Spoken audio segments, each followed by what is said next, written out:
उत्तर प्रदेश सरकार यहाँ की व्यवस्था को नहीं संभाल पाई। बहन जी से हाथ जोड़ के कह रहे कि जी लखनऊ तो अलग था, बहुत बड़ा मैदान था, वहां तक तो पब्लिक हमने बर्दाश्त कर ली, अगर नोएडा में इतनी पब्लिक पहुंच गई तो दिल्ली तक जाम हो जाएगा। नकली दलित राजनेताओं से सावधान, हम पहले ही चाय वाले से परेशान थे और चाय वाला अब केतली भी ले आया है भैया। तो हम तो पहले ही दिक्कत है। तो भाई देखिए, उनके लिए मौका बहुत है। अभी अगर कोई पहला नंबर है, वैसे तो मेरा नंबर दूसरा प्रधानमंत्री बनेगा, लेकिन मैं अभी पहला नंबर बहन जी को चाहता हूँ कि प्रधानमंत्री। बाबा साहब ने उनके इस किले को तो ध्वस्त किया है।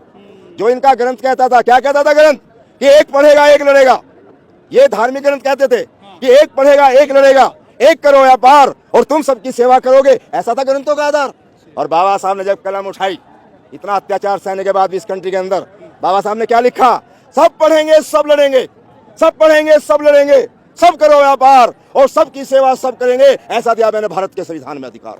कोई झाड़ू हम ही नहीं लगाएंगे। बहन जी ने 1 लाख सफाई कर्मचारी की भर्ती उठाई थी जब 2007 में, नहीं उनमें सारे के सारे ठाकुर का लड़का, जाट का लड़का, जो बड़ी बड़ी जात वाले थे, वे 1 लाख नौकरी 50,000 सामान्य वर्गों को मिली थी, 27,000 बैकवर्ड को मिली थी,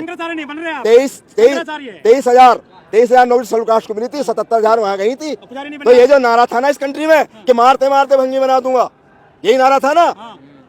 तुमने तो हमें मार मार के भंगी बनाया था, बहन जी ने तुम्हें पुचकार पुचकार के बना दिया, किसी को मारा नहीं। 77,000 को गांव में जिसके हाथ में झाड़ू, उसे गांव का आदमी कहेगा, अरे भैया चूड़े के हक को ये। जब धोरा आके कह रहे, अरे भैया प्रधान जी मैं चूड़े का ना हूँ, मैं तो गुज्जर का हूँ, जाट का हूँ, बनिए का हूँ, ब्राह्मण का हूँ, मैं तो नौकरी में आ गया सफाई वाली में। तो ये उनका दिल धड़कता है। पुजारी कब बनोगे मंदिर में? पुजारी, हमें पुजारी नहीं बनना इस कंट्री के अंदर। अरे माल तो वही है। नहीं, माल कहीं भी हो, हमारा माल शिक्षा में है। जहाँ IAS IPS बनते हैं, डॉक्टर इंजीनियर बनते हैं। हमारे समाज ने क्रांति करी है, हमारा समाज डॉक्टर इंजीनियर सब क्षेत्रों में आ गया है। सारे पद ले लिए हमने, एक पद बच रहा, और वो 2027 के बाद जो चुनाव होगा ना, 29 में होगा ना शायद, 29 में प्रधानमंत्री बना दो, वो पद भी भर जाएगा। अभी नहीं, 2029 में, जब पहले तो मुख्यमंत्री का ही आ रहा है, पहले यहीं से, अभी जो है पंचायत के चुनाव आ रहे हैं, इसमें ताकत लगा दो, फिर 2027 के चुनाव में ताकत लगा दो, तो 2029 में काम अपने आप कामयाब हो जाएगा। ये जो हाथी खड़े करे ना, ये बाबा साहब की धरोहर है, ये ना मान्यवर साहब की है, ना ये है, ये पूर्वजों की धरोहर है। ये काशीराम जी ने हमेशा अपने वचनों में कहा कि मैंने अपनी तरफ से कुछ नहीं किया, मैंने तो अपने महापुरुषों की चीजों को वापस लेकर आया हूँ। अच्छा, बसपा के लिए ज्यादा जरूरी काशीराम जी हैं या बाबा साहब हैं? देखिए, महापुरुष जिसको भी जिस समय में आंदोलन को ले जाते हैं, वो सब लोग जरूरी हो जाते हैं, हमें इनमें कोई तुलना नहीं करनी है। साहब थे, बाबा साहब ने काम किया, कांसीराम जी आए कि कोई ना कोई आंदोलन को चलाएगा, कभी रविदास जी आए, कभी कबीर साहब आए, कभी छत्रपति साहू जी महाराज आए, ये तो निरंतर प्रयास है सबका चलने का। आज हम लोग लगे हुए हैं, सब लोग कहीं ना कहीं अपने उसमें विश्वास कर रहे हैं। तो आप हाथी को मामूली ना लो। ये बाबा साहब से 52 के चुनाव में पूछा गया था कि डॉक्टर अम्बेडकर हाथी का चुनाव चिन्ह क्यों लिया आपने, तो बाबा साहब ने क्या जवाब दिया था? जालंधर के अंदर बूटा मंडी में एक जगह है, बाबा साहब ने कहा, देखिए हाथी एक तो भारी भरकम होता है, और मेरा समाज जो इस देश के अंदर जो करोड़ों की संख्या में है, जिसके पास कोई अधिकार नहीं है, वो भी हाथी की तरह विशाल है, उसके पास भी कोई अधिकार नहीं है इस कंट्री के अंदर, इसलिए उसका प्रतीक है।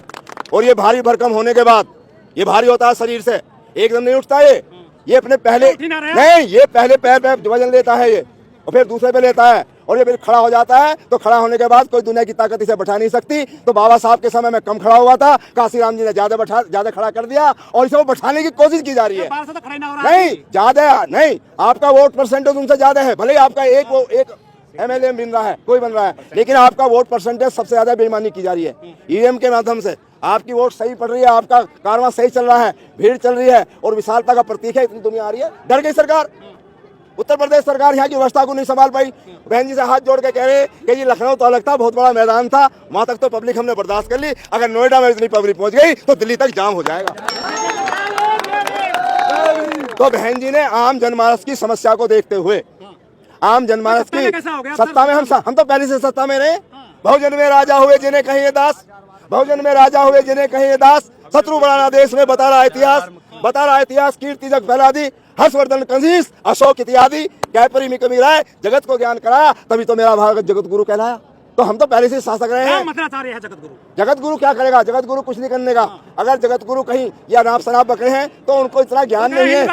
मैंने बता तो दिया हिंदू राष्ट्र, भाई चार ब्राह्मण भाई इकट्ठे हो जाओ, और भैया हमें तो छोड़ दो, क्योंकि उनके नंबर में हम चौथे नंबर पे हैं, तुम वो चौथा नंबर नया बना ले, ब्राह्मण बनिएगा, झाड़ू उनसे लगवा लो, और हमने झाड़ू लगवा भी दी है इस कंट्री के अंदर। इसलिए यही तो हो रहा, उनके लड़के भी झाड़ू की नौकरी में आ ठीक गए। है सर, जय भीम वाले निशाने पर है देश में सक्षम ठाटे की हत्या कर दी नांदेड़ में, ये कब तक मारे जाएंगे? ये तो देखिए, ये जब भी संघर्ष चलता रहेगा, संघर्ष में हमेशा कोई ना कोई बलिदान करेगा, और जो उसका बलिदान करेगा बलिदान उसका जाया नहीं जाएगा।